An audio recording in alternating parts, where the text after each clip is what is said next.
Nahing balita.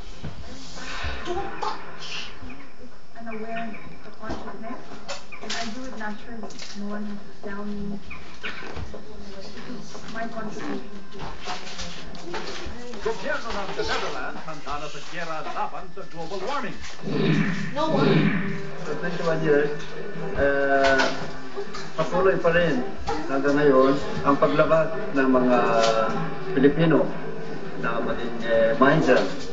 Hindi pa rin nakatawad yung hangad ng mga Pilipino na magkaroon ng pagunlad sa ekonomiya at pagbago ng politika. Mga Pinoy sa Belgium, isinisi ang paglobo ng migranteng Pinoy sa buong mundo sa bigong diwa ng EDSA Revolution.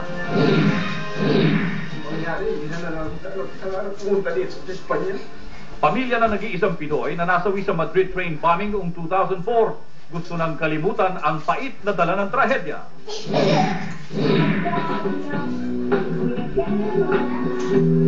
Filipino-Austrian singer kinikilala ang galing sa pag-awit sa Austria.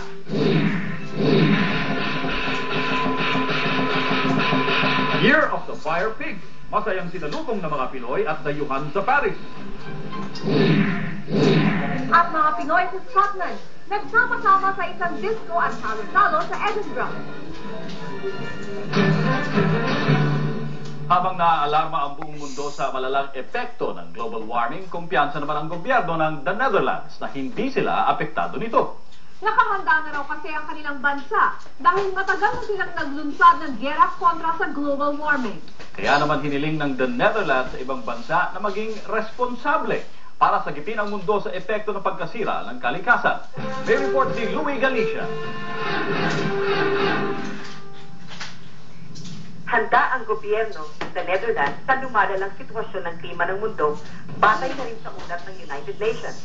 Ayon sa pag-aaral ng Dutch Weather Bureau KNMI, posibleng tumaas ang sea level dito ng 85 centimeters sa taong 2100 taliwas sa nailabas na ulat na pagtaas ng mula 18 hanggang 59 centimeters. Matagal na raw kasing angat ang teknolohiya ng Dutch pagdating sa water management at proteksyon para sa 1 milyon nitong residente na nakatira sa mababang lugar. Patunay daw rito ang paghingi ng Estados Unidos sa the Netherlands ng tulong ng mga Dutch water management experts sa kasagsagan ng pananalagta ni Hurricane Katrina noong 2005. Wala rin daw kinalaman ang mga Dutch sa pagkasira ng ozone layer. I think the Dutch are not really guilty, or well, they are already doing a lot about preventing the global warming because we've been recycling paper. Mahigit na 2 dekada na kasing istriktong pinatutupad ang recycling sa bansa na sinusunod naman ng mga mamamayan. Halimbawa raw ay ang pagkakaroon ng sariling shopping bag ng bawat mamamayan dahil pinipili ang supot dito sa halagang 4 cents o 3 piso. Ang mga basura naman ay hinihiwa-hiwalay ayon sa patakaran sa recycling. Metikuloso man ang alituntunin, hindi naman mahirap para sa mga Pinoy tulad ni Carmela Javier ang sundin ito. From my view, I recycle because actually it's an awareness, it's a consciousness, and I do it naturally. No one has to tell me. This is my contribution to Mother Nature.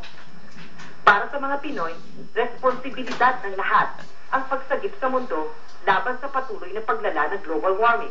Para sa Balitang Europe, Louie Galicia, The Hague, Netherlands. Marami ang naniniwala na ang global warming din ang sanhi ng pagbabago ng klima sa maraming bahagi ng mundo, tulad na lang ng malalang pag-ulan ng yelo sa Denmark kamakailan. May report si Fred Akasio.